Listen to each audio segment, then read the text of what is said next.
જિલ્લામાં અનાજમાંથી જીવાત નીકળ્યાની ઘટના સામે આવી રહી છે। બિલકુલ આ ઘટનાઓ વધી રહી છે। જી હા, સસ્તા અનાજની દુકાનમાં રાખેલા અનાજમાં જીવાત જોવા મળી। ખાતરીવાડ વિસ્તારમાં આવેલા સસ્તા અનાજની દુકાનમાં જીવાત નીકળી છે। સસ્તા અનાજની દુકાનમાં રાખેલા ચોખામાંથી જીવાત નીકળતા વિવાદ થયો છે। અનાજ લેવા આવેલા લોકોએ ચોખામાં જીવાત જોતા દુકાનદારને આ અંગે જાણ કરી હતી। ગરીબોને અપાતા અનાજમાં જીવાત દેખાતા અનેક સવાલો ઊભા થઈ રહ્યા છે। શું જીવાતવાળું અનાજ ગરીબોને અપાશે? તાપી બાદ હવે નવસારીમાં આ જ બેદરકારી જોવા મળી। તો નવસારીની આ ઘટના જુઓ। તાપીમાં પણ આવું જ બન્યું હતું। ગરીબોને જે અનાજ આપવામાં આવી રહ્યું છે, અનાજમાં જીવાત જોવા મળી। સંવાદદાતા ધવલ અમારી સાથે જોડાઈ ગયા છે। ધવલ, ગરીબોને જે અનાજ આપવામાં આવી રહ્યું છે તેમાં જીવાત જોવા મળી રહી છે। આ પહેલી ઘટના નથી, અગાઉ પણ તાપીમાં પણ આવી ઘટના સામે આવી છે। શું આવું જ અનાજ તમને મોકલાઈ રહ્યું છે ઉપરથી?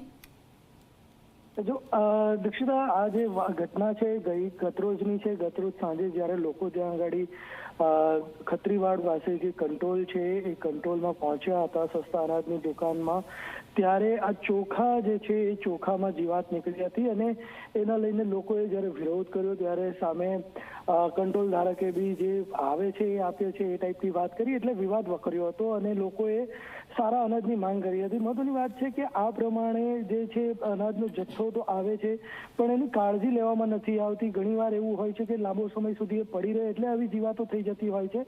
ત્યારે આ જે સમયસર જ્યારે વહેંચણી કરવાની હોય કે જે અનાજનું ગોડાઉન હોય ત્યાંથી પણ સમયસર પહોંચે એવી પણ માંગ હોય છે। ત્યારે આ જે જીવાત જે નીકળી છે એ મુદ્દે તો હાલમાં પુરવઠા વિભાગ જે છે એ દોડતું થયું છે, તપાસ શરૂ કરી છે। પરંતુ મહત્વની વાત છે કે ગરીબોને જ્યારે અનાજ આપવાનું આવે છે ત્યારે જ આ પરિસ્થિતિ સામે આવતી હોય છે અને આવી અનેક ઘટનાઓ હોય છે।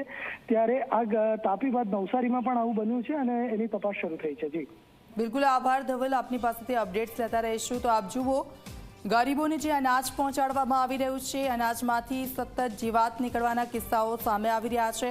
નવસારી અને તાપીની આ ઘટના સામે આવી છે।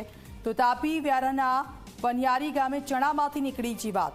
સસ્તા અનાજની દુકાનમાંથી અપાતા ચણામાંથી જીવાત નીકળી છે। જીવાત નીકળતા સરપંચ સહિતના હોદ્દેદારો દુકાન પર પહોંચ્યા હતા।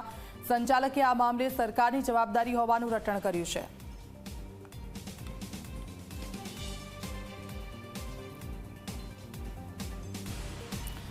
તો પુરવઠા અધિકારી આરસી પટેલ અમારી સાથે ફૂલ લાઈન પર જોડાઈ ગયા છે। આપનું સ્વાગત છે ઝી 24 કલાકમાં।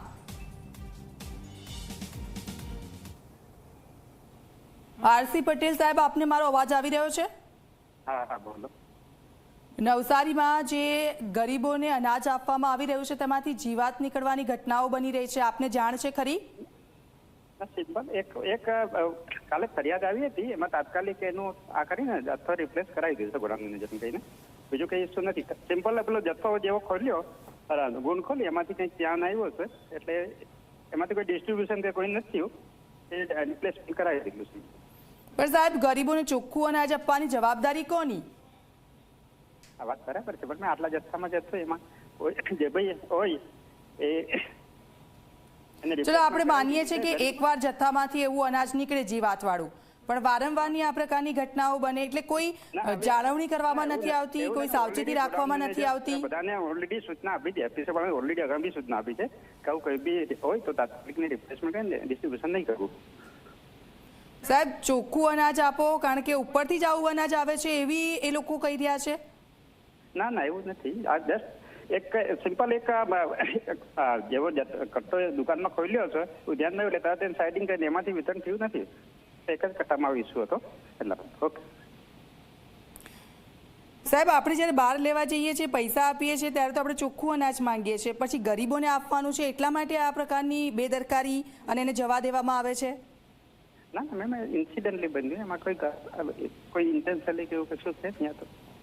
આપ કહી રહ્યા છો ઇન્સિડન્ટલી બન્યું છે, પરંતુ આવું પહેલી વાર બને, બીજી વાર બને, ત્રીજી વાર બને, વારંવાર બનતું રહે?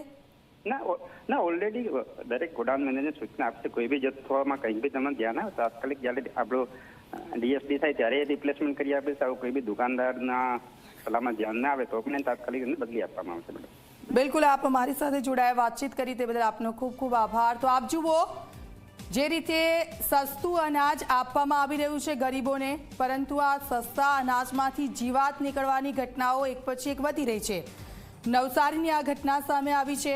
સવાલ એ થાય છે કે જવાબદારી કોની? ગરીબો સુધી ચોખ્ખું અનાજ પહોંચાડવાની જવાબદારી કોની? કારણ કે ગઈકાલે પણ આ જ પ્રકારની ઘટના સામે આવી હતી. તાપીમાંથી જીવાત નીકળ્યા હતા ચણામાંથી. આ બંને દ્રશ્યો અમે આપને બતાવી રહ્યા છે.